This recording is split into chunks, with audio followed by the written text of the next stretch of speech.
What up, y'all?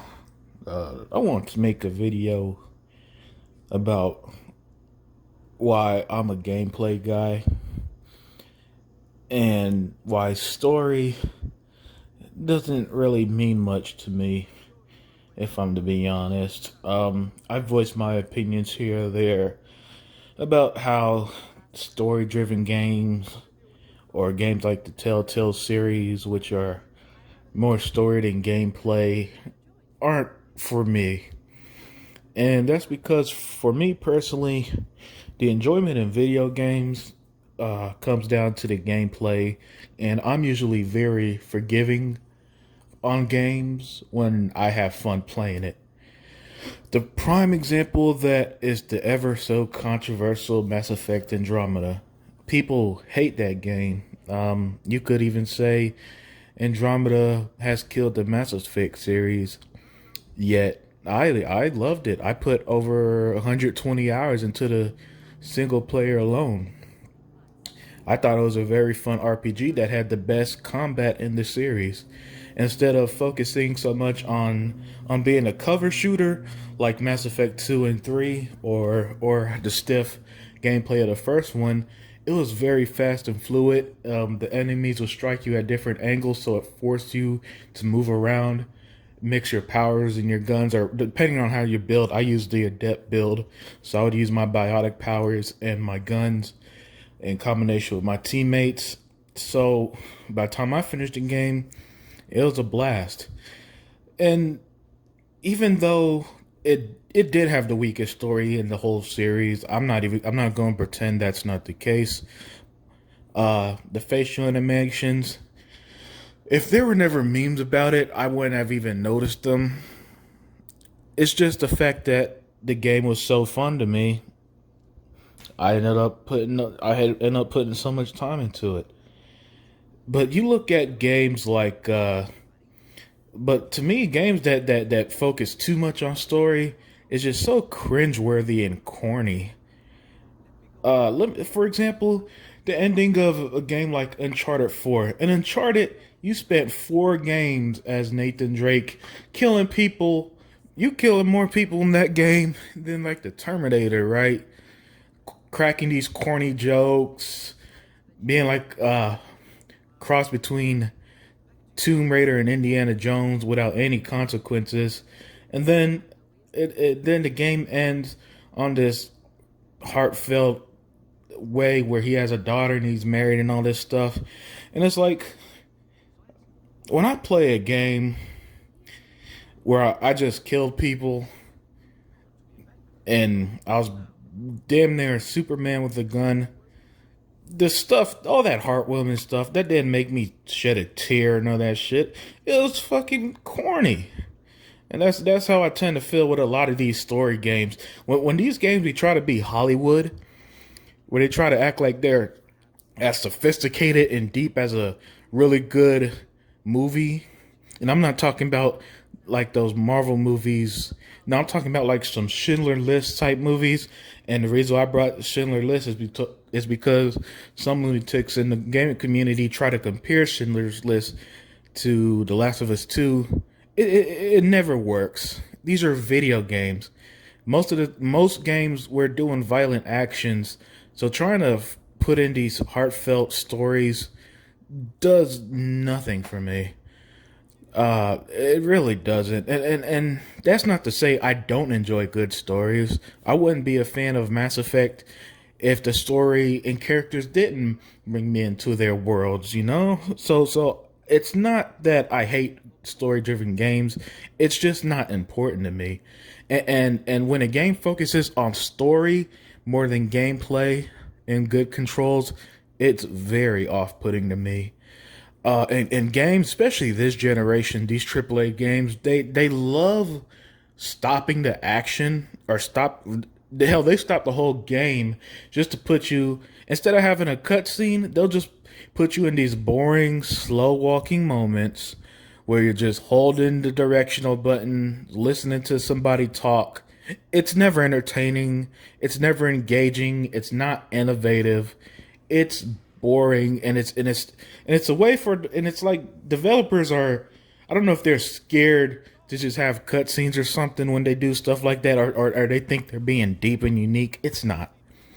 Let me get back to the game. The gaming aspects is why I like a video game. And I had a debate with a coworker not too long. He's a PlayStation guy. I'm an Xbox guy, and we were talking. He's like, "Man, why did you like Assassin's Creed?" I'm like, "Oh," he's like, "It's so gamey," and I'm like, "That's exactly why I like it. The games I tend to like, they don't pretend that they're not games. They're not ashamed of being games.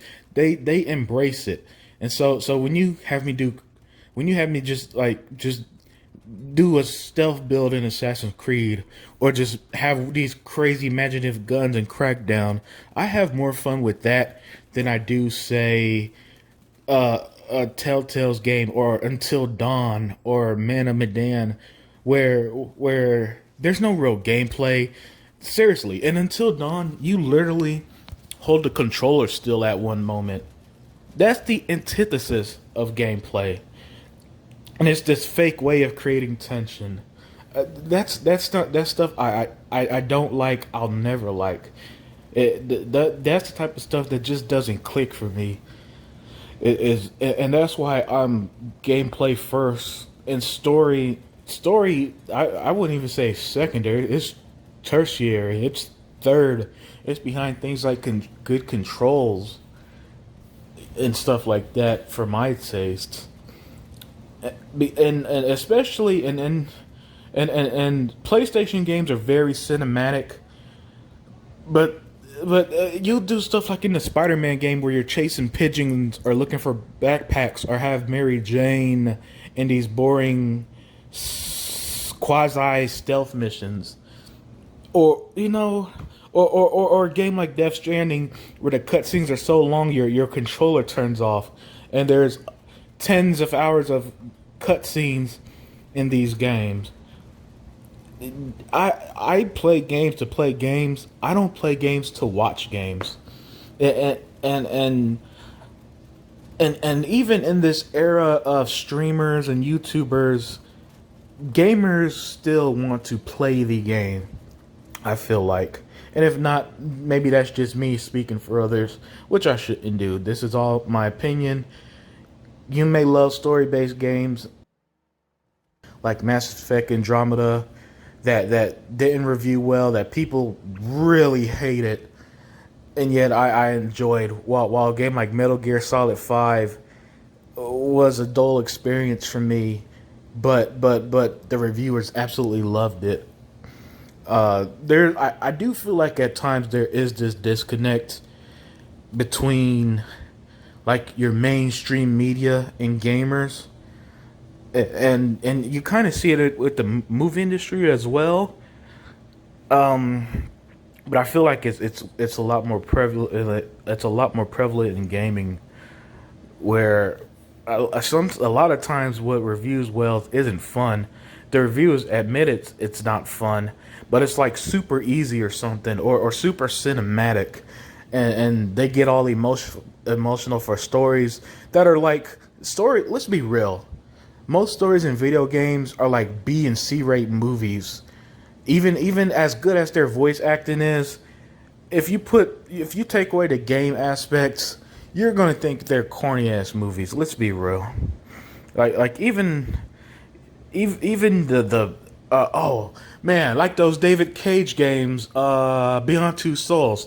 Anybody remember when that was supposed to be pushing gaming to the limits, and David Cage hates traditional gameplay aspects, which is why his boring ass games have none of it. Instead, it'll have you slowly walk and push A to have a story, to continue the story bullshit.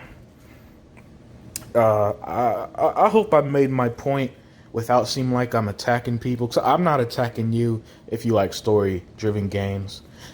They're my least favorite games, especially those interactive movies or whatever they're called. I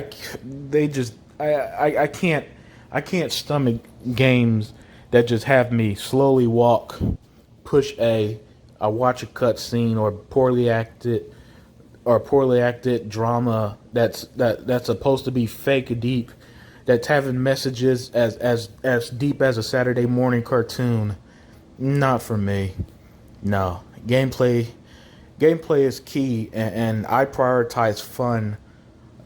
I prioritize fun gameplay and good controls pretty much over everything, really. Which is why I'm usually positive about most games I play. Rarely do I just outright hate a game like I did that Telltale Batman game, where when I played it, I didn't do anything Batman like. You juxtapose that to the Arkham games where you're you do these awesome uh, brutal combat, then you're solving puzzles, then you're doing detective work, and it feels like Batman. While the Telltale games feels like someone who think he knows Batman telling a corny story that left no impact on me. Seriously, I don't remember anything that happened in the Telltale Batman game, but I remember something from all four of the Batman games, whether it be the amazing story in Arkham City. While Arkham Asylum had a weaker story, it still felt like Batman like nothing else. Or Arkham Origins having the best boss fights, or Arkham Knight, which brought everything together, and Batman's life just shatters in the end, the because the Scarecrow exposes his identity. So I hope this video was a good one. Let me know what you think.